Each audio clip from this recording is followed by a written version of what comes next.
Hello everyone, welcome back to our channel GI institute. তো আজকে আমরা আলোচনা করব একটি খুবই ইম্পর্টেন্ট চ্যাপ্টার, যেটি হচ্ছে আমাদের পশ্চিমবঙ্গের যে সমস্ত কম্পিটিটিভ এক্সাম রয়েছে, যেমন ডাব্লিউবিপি, কেপি, এসএসসি, পিএসসি, এগুলি ছাড়াও এছাড়াও যে বিভিন্ন রকমের পরীক্ষা রয়েছে বা এক্সাম রয়েছে, সেগুলোতে এসে থাকে এই চ্যাপ্টার থেকে। তো এই চ্যাপ্টারটির নাম হচ্ছে কোষ, অর্থাৎ সেল নামে আমরা একে চিনি বেশিরভাগ ক্ষেত্রে। তো এর এআই বেসড 50টা কোশ্চেন আমরা আজকের এই ভিডিওতে দেখব। তো বেশি কথা না বাড়িয়ে চলো শুরু করা যাক। তো প্রথমেই যে কোশ্চেনটা রয়েছে এখানে, কোষকে জীবনের গঠন ও কার্যকলাপের একক কে বলেছেন? তোমরা চাইলে ভিডিওটা পজ করে নিজেরা প্রথমে অ্যান্সার দিতে পারো, তারপরে অ্যান্সারটা মিলিয়ে নিতে পারো আমার সাথে সাথে, অথবা নিজেরাই সাথে সাথে আমার যেগুলো অ্যান্সার তোমরা জানো না সেগুলো জেনে নিতে পারো। তো প্রথমে যে 1 নম্বর কোশ্চেনটা রয়েছে সেটা বলেছে, কোষকে জীবনের গঠন ও কার্যকলাপের একক কে বলেছেন? তো অপশন কি হবে তোমরা বলো। অপশন আমরা সবাই জানি যে রবার্ট হুক এই কথাটি বলেছিলেন, তো অপশন এখানে ডি। নেক্সট বলেছে all cells arise from preexisting cells, এই কথাটি কে বলেছেন? এই কথাটি কে বলেছেন? এখানে হচ্ছে অপশন হবে বি, রুডলফ ভিরাজু। কোষের নেক্সট বলেছে 3 নাম্বার, কোষের আবিষ্কারক কে? কোষের আবিষ্কারককে আমরা সবাই জানি রবার্ট হুক। এটি একদম খুবই ইম্পর্টেন্ট কোশ্চেন এবং খুবই বেসিক একটি কোশ্চেন, যে কোষের আবিষ্কারক কে। এবং এই 1 নম্বর যে কোশ্চেনটি রয়েছে সেটা হচ্ছে কোষ যে জীবনের গঠন ও কার্যকলাপের একক। এই দুটি কোশ্চেন এখানে, এমনি তো এখানে আমরা 50টা কোশ্চেন ইম্পর্টেন্ট সেটা আলোচনা করছি, কিন্তু তার পাশাপাশি যে সমস্ত কোশ্চেন আরও বেশি ইম্পর্টেন্ট সেগুলোর মাঝে আমি স্টার্ট করে তোমাদের দেখিয়ে দেব। তো নেক্সট যে কোশ্চেনটি রয়েছে, রবার্ট হুক কোষ দেখেছিলেন, রবার্ট হুক প্রথম কোষ দেখেছিলেন কোথায়? রবার্ট হুক প্রথম কোষ দেখেছিলেন কোথায়? কর্কে, অপশন বি নাম্বার। তারপরে বলেছে জীবিত কোষ প্রথম কে পর্যবেক্ষণ করেন? জীবিত কোষ প্রথম কে পর্যবেক্ষণ করেন? Option B. তারপরে হচ্ছে প্রাণীকোষে কোন অঙ্গাণু অনুপস্থিত? প্রাণীকোষে কোন অঙ্গাণুটি থাকে না? প্রাণীকোষে হচ্ছে কোষ প্রাচীর থাকে না। নেক্সট আমরা চলে যাব 7 নম্বর কোশ্চেনে। 7 নম্বর কোশ্চেন বলেছে উদ্ভিদ কোষে কোন অঙ্গাণু থাকে যা প্রাণী কোষে থাকে না? অর্থাৎ উদ্ভিদ কোষে এমন কোন অঙ্গাণুটা থাকে যেটা প্রাণী কোষে থাকে না? সেটা হচ্ছে ক্লোরোপ্লাস্ট, অপশন বি।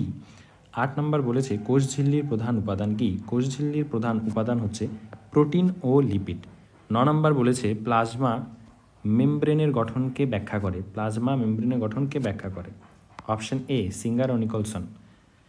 10 নম্বর বলেছে কোষের শক্তিকেন্দ্র বলা হয় কাকে? কোষের শক্তিকেন্দ্র বলা হয় কাকে? এটি খুব ইম্পর্টেন্ট একটি কোশ্চেন। কোষের শক্তিকেন্দ্র বলা হয় হচ্ছে আমার মাইটোকন্ড্রিয়াকে।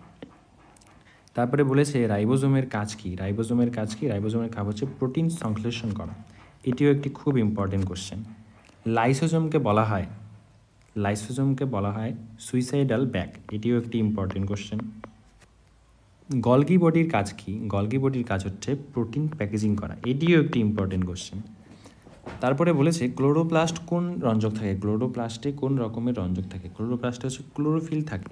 ক্লোরোপ্লাস্ট, ক্লোরোফিল এইভাবে তোমরা মনে রাখতে পারো, ক্লোরোপ্লাস্ট, ক্লোরোফিল একই রকম উচ্চারণ। এবার নেক্সট চলে আসি আমরা 15 নম্বর কোশ্চেনে। 15 নম্বর বলেছে ডিএনএ প্রধানত কোথায় থাকে? ডিএনএ প্রধানত কোথায় থাকে? আমরা সবাই জানি নিউক্লিয়াসে থাকে ডিএনএ।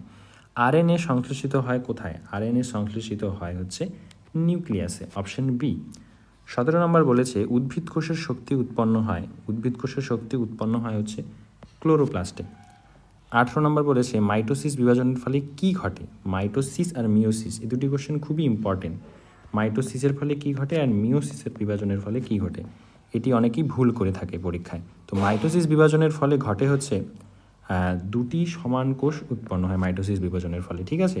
আর মিওসিস বিভাজনের ক্ষেত্রে হচ্ছে 4টি অর্ধেক ক্রোমোজোমযুক্ত কোষ, ঠিক আছে। এই দুটি খুবই ইম্পর্টেন্ট কোশ্চেন, এই দুটি মাথায় রাখতে হবে। নেক্সট হচ্ছে আরবিসিতে নিউক্লিয়াস থাকে না। তারপরে 21 নম্বর কোশ্চেন বলেছে সাদা রক্তকণিকায় নিউক্লিয়াস থাকে। নেক্সট আমরা যাচ্ছি হচ্ছে 22 নম্বর কোশ্চেনে। কোষ প্রাচীরের উপাদান কি? কোষ প্রাচীরের উপাদান হচ্ছে সেলুলোজ। এটিও একটি ইম্পর্টেন্ট কোশ্চেন। নেক্সট বলেছে প্রোক্যারিওটিক কোষে অনুপস্থিত কি? প্রোক্যারিওটিক কোষে অনুপস্থিত হচ্ছে মাইটোকন্ড্রিয়া। তারপরে 24 নম্বর কোশ্চেন হচ্ছে ব্যাকটেরিয়ার কোষ প্রাচীরের উপাদান কি? ব্যাকটেরিয়া যে কোষ প্রাচীর থাকে তার উপাদান কি? পেপটাইডোগ্লাইকেন, অর্থাৎ অপশন বি। এটিও একটি ইম্পর্টেন্ট কোশ্চেন। তারপরে বলেছে মাইটোকন্ড্রিয়ার ডিএনএ কেমন আকৃতির? মাইটোকন্ড্রিয়ার ডিএনএটি হচ্ছে আমরা জানি বৃত্তাকার আকৃতির। কোষ ঝিল্লি কেমন প্রকৃতির? কোষ ঝিল্লি কেমন প্রকৃতির? আধা পারগম্য, ঠিক আছে। 27 নম্বর বলেছে অসমোসিস কি। অসমোসিস কি? অসমোসিস হচ্ছে জল চলাচল করার একটি পদ্ধতি। এটি একটি ইম্পর্টেন্ট কোশ্চেন। অসমোসিস কি? অসমোসিস একটি এই কোশ্চেনটা অনেকবার এসেছে এর আগেও। নেক্সট হচ্ছে নিউক্লিয়াসের কাজ কি। নিউক্লিয়াসের কাজ হচ্ছে রাইবোজোম তৈরি করা। 29 নম্বর বলেছে কোষের প্রোটিন ফ্যাক্টরি বলা হয় রাইবোজোমকে। এটিও একটি ইম্পর্টেন্ট কোশ্চেন। কোষের প্রোটিন ফ্যাক্টরি কাকে বলা হয়, পাওয়ার হাউস কাকে বলা হয়, এগুলো হচ্ছে ইম্পর্টেন্ট কোশ্চেন। তারপর এখানে বলেছে লাইসোজোমের কাজ কি। 30 নম্বর বলেছে লাইসোজোমের কাজ কি। লাইসোজোমের কাজ হচ্ছে বজ্র পদার্থ ভাঙা। নেক্সট বলেছে 31 মানুষের দেহে ক্রোমোজোম সংখ্যা কটি। মানুষের দেহের ক্রোমোজোম সংখ্যা 46টি। এটিও একটি খুব ইম্পর্টেন্ট কোশ্চেন। 32 নম্বর বলেছে মানুষের দেহের সবচেয়ে বড় কোষ। মানুষের দেহের সবচেয়ে বড় কোষ কোনটি? সেটা হচ্ছে ডিম্বাণু। এবং সবচেয়ে ছোট কোষ কোনটি? সেটা হচ্ছে শুক্রাণু। এটিও খুব ইম্পর্টেন্ট কোশ্চেন এই দুটি। তারপরে বলেছে প্রোটোপ্লাজম গঠিত হয়। প্রোটোপ্লাজম কী কী নিয়ে গঠিত হয়? নিউক্লিওপ্লাজম ও সাইটোপ্লাজম নিয়ে প্রোটোপ্লাজম গঠিত হয়। 35 নাম্বার বলেছে গলগি বডি প্রধানত কোন কাজ করে থাকে। এটা এর আগেও কোশ্চেনটা ছিল, তা এর আগে করিয়েছি তোমরা, এটার অ্যান্সার আমাকে কমেন্টে জানাও। গলগি বডি প্রধানত কোন কাজ করে। তারপরে বলেছে কোষ তত্ত্বের মূল প্রবক্তা কে। কোষ তত্ত্বের মূল প্রবক্তা হলো সব জীব কোষ দিয়ে গঠিত। কোশ্চেন তো 37 নম্বর কোশ্চেন বলেছে কোষ বিভাজন কি। কোষ বিভাজন হচ্ছে এক কোষ থেকে নতুন কোষ উৎপন্ন হওয়া। এটি হচ্ছে আমার কোষ বিভাজন, ঠিক আছে। এটিও একটি খুব ইম্পর্টেন্ট কোশ্চেন। নেক্সট বলেছে ইউক্যারিওটিক জীবের উদাহরণ। ইউক্যারিওটিক জীব আর প্রোক্যারিওটিক জীবের উদাহরণ, এটি খুব ইম্পর্টেন্ট কোশ্চেন। ইউক্যারিওটিক জীবের উদাহরণ আমরা মনে রাখবো হচ্ছে উদ্ভিদ, আর প্রোক্যারিওটিক জীব হচ্ছে আমরা মনে রাখবো হচ্ছে কি ব্যাকটেরিয়া। তারপর 40 নাম্বার বলেছে ক্লোরোপ্লাস্টের শক্তি রূপান্তরিত হয়। ক্লোরোপ্লাস্টের শক্তি কোথা থেকে কোথায় রূপান্তরিত হয়? আলোক থেকে রাসায়নিক শক্তিতে রূপান্তরিত হয়, ঠিক আছে। 41 নাম্বার বলেছে মাইটোকন্ড্রিয়া বেশি পাওয়া যায়। মাইটোকন্ড্রিয়া বেশি পাওয়া যায় হচ্ছে হৃৎপেশিতে। তারপরে বলেছে 42 নাম্বার বলেছে কোষ বিভাজনে ক্রোমোজোম অপরিবর্তিত থাকে। কোন কোষ বিভাজনে ক্রোমোজোম অপরিবর্তিত থাকে? সেটা হচ্ছে মাইটোসিস বিভাজনে, ঠিক আছে।